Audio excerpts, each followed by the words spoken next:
let's dive right into one of the biggest, most important stories happening on our planet right now. It's the story of us, of our incredible growth, and the fundamental question that comes right along with it. How do we feed everyone?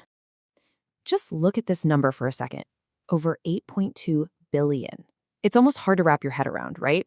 That's roughly how many of us are sharing this planet today. And every single one of those digits represents a life, a story, and yeah, a mouth to feed. To put that into perspective, our global family has more than tripled in just over 100 years. Think about the world your great-grandparents were born into. Now just try to picture that exact same world, but with 3 times as many people walking around. That is the sheer scale of the change we've experienced. So this just explosive growth really brings up 2 massive questions that we're going to tackle. First, how on earth did we get here so fast? And maybe more importantly, what does all of this mean for our shared future? All right, first up, let's just talk about the incredible speed of our journey to over 8 billion people. Because really, the acceleration is the true headline here.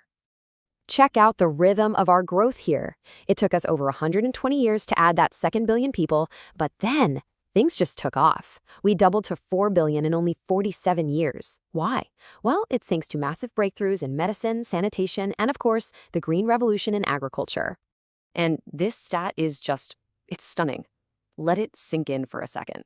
It took all of human history for our species to reach its first billion. But that last billion we added, it took just 12 years. That incredible speed is really the defining demographic story of our lifetime. Okay, but here's the thing. This growth, it's not happening everywhere equally, not at all. When you start to zoom in, what you actually see is a planet that's telling a tale of 2 very, very different demographic worlds. And this just lays out that divide perfectly. In Europe, the median age is 42. That points to an older, aging population. Meanwhile, in Africa, it's just 18.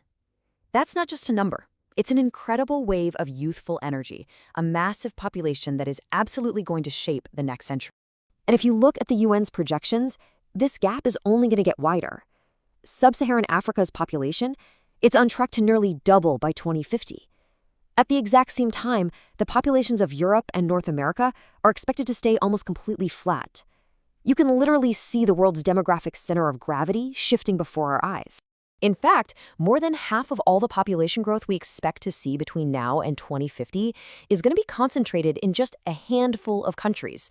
These are the hotspots where the future of our global population is being written, right this very minute. So with more people on the planet than ever before, this brings us to, well, the most critical question of all. Are there actually enough plates at the table? Can our planet sustain all of us? And that question brings us to a really tough topic. The global hunger crisis. It's a challenge that's getting more urgent every single day. And to really get it, we have to start with what food insecurity actually means. Yeah, this is not about skipping lunch or feeling a bit hungry. The official term is acute food insecurity, and it describes a truly life-threatening crisis. It's when a person's life is in immediate danger because they can't get enough food. And the hard reality is that this crisis is getting worse. And if that wasn't enough, basic economics is just pouring fuel on this fire. According to the World Bank, in nearly half of the world's low-income countries, food prices are just soaring. When the cost of a simple bag of rice or grain jumps by over 5%, it pushes the most basic necessity for survival out of reach for millions of families. And it's not just a money problem either. The Global Hunger Index points to this toxic cocktail of forces. Conflict is still the single biggest driver of hunger, but now it's being supercharged by the relentless threat of climate change, which, as we know, always hits the world's poorest communities the hardest. Okay, so faced with this massive, massive challenge, what's being done? Let's zoom back out for a second and look at the global response that's underway. You see a number like this. $60 million.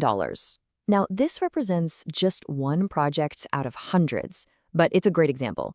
It's the World Bank's AI project in Africa, and it's a major investment aimed squarely at giving farmers these specific tools and information they need to adapt to our changing climate. And this is where the rubber meets the road, right? That investment isn't just a number on a spreadsheet. It translates into direct, real-world impact. Nearly 3 million farmers have gotten help, and the results, they're tangible. In Mali, farmers using this project's advice saw higher crop yields and, critically, a big boost in their income. This is how you connect global funding to a family's dinner table.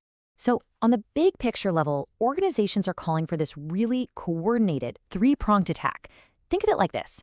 First, rescue. Get immediate aid to hunger hotspots to save lives right now. Second, facilitate. Fix broken supply chains and improve how food markets work for the long term. And third, reform.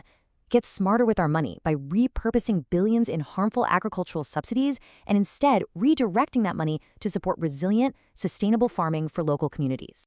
So when you pull it all together, the big takeaway is crystal clear. You can't talk about our growing population without also talking about food security.